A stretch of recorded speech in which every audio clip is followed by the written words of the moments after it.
এই জাতিকে সবাই অনেক তুচ্ছ তাচ্ছিল্য করে, এই তুচ্ছ তাচ্ছিল্য করে, ওইখান থেকে আমাদের বেরিয়ে আসতে হবে। আপনারা সবাই মেধাবী, আপনারা সবাই অনেক জিপিএ 5 পেয়ে, অনেকেই ম্যাক্সিমাম ছেলে পেলে এইখানে যারা আছেন এবং আমার সিনিয়র যারা বড় ভাই ছিলেন তারা তৎকালীন সময় অনেক মেডিকেল কলেজে পড়ার পরীক্ষা দিয়েছেন কিন্তু সুযোগ হয়নি। আপনারা মেডিকেল টেকনোলজি হয়েছেন, তারই ধারাবাহিকতা আমরা আপনাদের জুনিয়র, আমাদের প্রত্যেকেরই কিন্তু জিপিএ অনেক ভালো। আমরা যদি যেভাবে আমরা পড়াশোনা করি, অনেকেই দেখছি বিভিন্ন আইএসটিতে, সরকারি বেসরকারি আইএসটিতে পড়াশোনায় যখন অধ্যয়নরত থাকেন আপনারা পড়াশোনা কম করে, আসলেও আমরাও কম করি। যেমন ঢাকা আইএসটিতে কিন্তু বাংলাদেশের সবথেকে মেধাবী মেডিকেল টেকনোলজিস্ট তৈরি হয় এবং সবথেকে বেশি জিপিএ পাওয়া স্টুডেন্ট ভর্তি হয়। তো আমরা অনেকেই দেখেছি, অনেকেই হারিয়ে গেছে, আবার অনেকেই মনে করেন ভালো করেছে। আমি আপনাদের কাছে অনুরোধ করব, আপনাদের যে বন্ডিং, এই বন্ডিংটা ধরে রাখবেন। আপনাদের এই নতুন নিয়োগপ্রাপ্ত আপনাদের সবাইকে দেখে যেন সবাই মানুষ এনকারেজ হয়, ভবিষ্যতে এর থেকে যেন ভালো আয়োজন করতে পারেন, আপনারাও করবেন এবং একটি প্রতিযোগিতামূলক যেন এই আয়োজন থাকে। আমি আপনাদেরকে ধন্যবাদ দিই এবং আপনারা স্বল্প দিনে অল্প দিনের মধ্যে, অল্প সময়ের মধ্যে আপনারা এত সুন্দর একটা আয়োজন করেছেন। আপনাদের এই বন্ডিংটা যেন ভবিষ্যতে আরও বড় কিছু করে এবং সকলকে অনুরোধ করব আপনারা একটি সঠিক, যেমন মেডিকেল টেকনোলজিস্টদের একটি সঠিক, আসলেও আমাদের কিন্তু একটা অ্যাসোসিয়েশনও নেই এবং পরিষদও নেই, দল বল নির্বিশেষে যাদের দিয়ে আপনাদের মেডিকেল টেকনোলজিস্টদের একটা ভালো, মনে করেন আপনাদের নিয়ে কথা বলে ভালো কিছু হয়, আপনাদের কাছে আমার উদ্যপ্ত আহ্বান থাকবে আপনারা একটা নির্বাচনের ব্যবস্থা করেন এবং আপনাদের মাধ্যমেই যেই সমস্যাগুলো ছিল আপনাদের সঠিক নেতৃত্বের মাধ্যমে আপনারা যেন একটা ভালো কমিটি উপহার দেন, আমি এই অনুরোধ করব এবং আপনাদের সকলের প্রতি উজ্জ্বল ভবিষ্যৎ ও সুস্বাস্থ্য কামনা করে আমি আমার সংক্ষিপ্ত বক্তৃতা শেষ করছি। ধন্যবাদ। জয় বাংলা, জয় বঙ্গবন্ধু।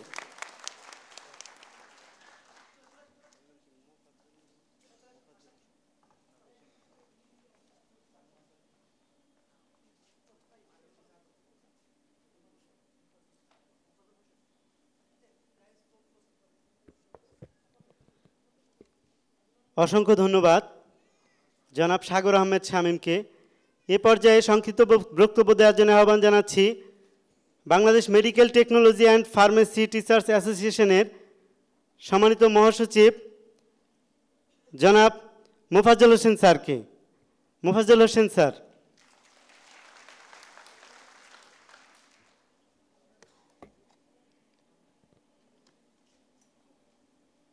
সদ্য নিয়োগপ্রাপ্ত গণপ্রজাতন্ত্রী বাংলাদেশ সরকারের স্বাস্থ্য পরিবার কল্যাণ মন্ত্রণালয়ের অধীনে বিভিন্ন স্বাস্থ্য প্রতিষ্ঠানে মেডিকেল টেকনোলজিস্ট বৃন্দ আয়োজিত এই অনুষ্ঠানে সম্মানিত প্রধান অতিথি, বিশেষ অতিথি এবং ঢাকা উত্তর ছাত্রলীগের ছোট ভাই সাধারণ সম্পাদক শামীম সহ সবাইকে শুভেচ্ছা জানাচ্ছি। আসলে আপনাদের এই নিয়োগ শুধু একটি নিয়োগ না, একটি দীর্ঘমেয়াদী আন্দোলন, দীর্ঘমেয়াদী স্ট্রাগল করার পরে একটি বিজয়। এই বিজয় বাংলাদেশের মানুষের, এই বিজয় বাংলাদেশের সাধারণ মানুষ যারা সরকারি প্রতিষ্ঠানে স্বাস্থ্য সুবিধা নেওয়ার জন্য প্রতিনিয়ত হুমড়ি খেয়ে পড়ে এবং স্বাস্থ্য সুবিধা নেওয়ার জন্য আসে, তাদের বিজয়। কারণ একটা জাতির দীর্ঘ 18 বছর যাবৎ যদি নিয়োগ বন্ধ থাকে, সঙ্গত কারণেই বোঝা যায় যে এই দেশের মানুষ কতটুকু সাফার করতেছে, কতটুকু অসুবিধার মধ্যে আছে, সেটা আমরা প্রত্যক্ষভাবে অবলোকন করেছি যখন কোভিড মহামারীতে এই বাংলাদেশের মানুষ আক্রান্ত হয়েছিল। মেডিকেল টেকনোলজিস্টের কত প্রয়োজন, কত হাহাকার, সেটা আমরা প্রত্যক্ষ করেছি। যাই হোক, দীর্ঘমেয়াদী দিন পরে হলেও আমাদের ডিজি হেলথের সম্মানিত পরিচালক প্রশাসন সামিউল স্যারের নেতৃত্বে, আমি বলবো বলিষ্ঠ নেতৃত্বে, এটা সম্ভব হয়েছে। কারণ এর আগেও কয়েকবার এই উদ্যোগ নেওয়া হয়েছিল, কিন্তু বলিষ্ঠ ভূমিকা না রাখার কারণে এই নিয়োগটা সম্পন্ন করতে আমরা পারিনি। আপনাদের যারা নিয়োগ প্রাপ্ত হয়েছেন তারা সত্যিকার অর্থেই আমি বলবো আপনারা লাকি যে আপনারা সুন্দর স্বাভাবিকভাবে নিয়োগপ্রাপ্ত হয়েছেন। কিন্তু এর পাশাপাশি অন্ধকারের দিকও আমাদের সাথে আছে, কারণ অনেকেরই বয়স চলে গেছে, অনেকে হয়তো জীবনে আর কখনো এই মেডিকেল টেকনোলজিস্ট হিসেবে সরকারি চাকরি পাওয়ার প্রত্যাশা করতে পারবে না। কিন্তু আমরা যদি পাশাপাশি দেখি যে এখনো বাংলাদেশে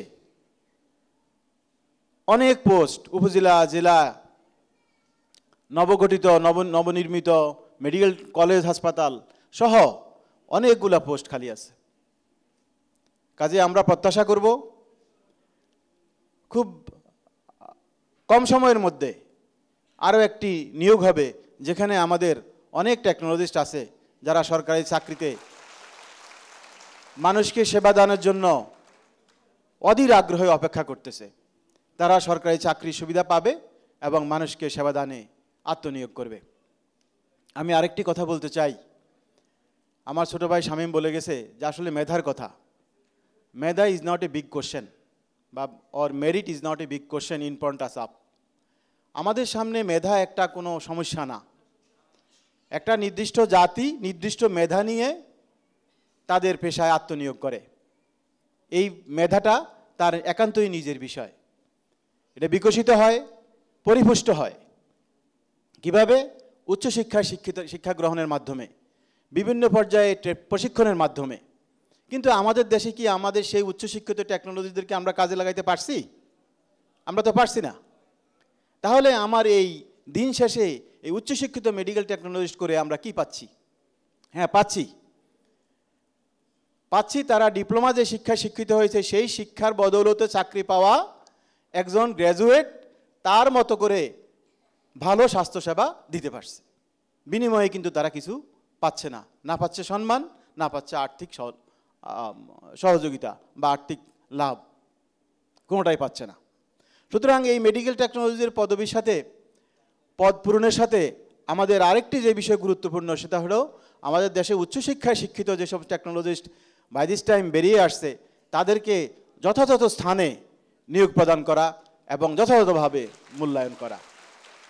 এই মূল্যায়ন যদি আমরা না করতে পারি, একটা জাতিকে বঞ্চিত করব। এই টেকনোলজিদেরকে অবমূল্যায়ন করব। আর অবমূল্যায়নের ফল কি? একটা জাতি পিছিয়ে পড়া, একটা জাতি ডিমোরালাইজড হয়ে যাওয়া। সুতরাং বর্তমান সরকারের আমলে আমি জানি না এমন কোনো জাতি আছে যারা ডিমোরালাইজড হয়, যারা কিছু পায় না, যারা পশ্চাৎপদ হয়, এমন কোনো নজির নাই। সুতরাং আগামী দিনে এই সরকারের আমলেই আমি আশা করব যে আমাদের গ্র্যাজুয়েটদের জন্য প্রথম শ্রেণীর পদ সৃষ্টি করা হবে। সরকার এটা উদ্যোগ নেবে এবং আমরা সেটা বাস্তবায়নে আমাদের পক্ষ থেকে সর্বপ্রকার সহযোগিতা করব। আরেকটি বিষয় যেটা বাস্তব, একটা ঘর যদি থ্রি পিলারের উপর দাঁড়াইয়া থাকে, এই থ্রি পিলার যদি ইউনিক না হয় তাহলে কিন্তু ঘরটা হেলে পড়বে। এটা আমাদেরকে বুঝতে হবে, অনুধাবন করতে হবে। বাস্তবতাকে অস্বীকার করে কোনো লাভ নেই। একটা চিকিৎসা বিজ্ঞানে, একটা দেশের চিকিৎসা বিজ্ঞানে তিনটা পিলার, একটা হলো মেডিকেল সায়েন্স, একটা হলো নার্সিং সায়েন্স, একটা হলো অ্যালাইড হেলথ সায়েন্স। এখন মেডিকেল সায়েন্স এগিয়ে যাবে, নার্সিং সায়েন্স এগিয়ে যাবে, তাদের পেশাগত দক্ষতা, পেশাগত উৎকর্ষ সাধন হবে, কিন্তু অ্যালাইড হেলথ সায়েন্স পিছিয়ে পড়বে। ঘরটাও কিন্তু আপনার পিছিয়ে পড়ার সম্ভাবনা 100%। সুতরাং এই ঘরটিকে রক্ষা করতে হলে আমাদেরকে কি করতে হবে? এই অ্যালাইড হেলথ প্রফেশনালদেরকে দ্রুত গতিতে এগিয়ে নিতে হবে। এদের পিছনে ঠেলে না দিয়ে এদেরকে সামনে এগিয়ে নিতে হবে। আর সামনে এগিয়ে নিয়ে যাওয়ার জন্য এদের ক্যারিয়ার প্ল্যান প্রয়োজন, এদেরকে মূল্যায়ন প্রয়োজন, যথাযথ মূল্যায়ন প্রয়োজন, যাতে করে বাকি দুইটা পিলারের সাথে এরা সমানে কাঁধে কাঁধ মিলিয়ে এগিয়ে গিয়ে বাংলাদেশের স্বাস্থ্য ব্যবস্থাকে মানুষের দোরগোড়ায় পৌঁছে দিতে পারে এবং সাস্টেনেবল ডেভেলপমেন্ট গোল বাস্তবায়নে সরকারকে প্রত্যক্ষ এবং পরোক্ষভাবে সহযোগিতা করতে পারে।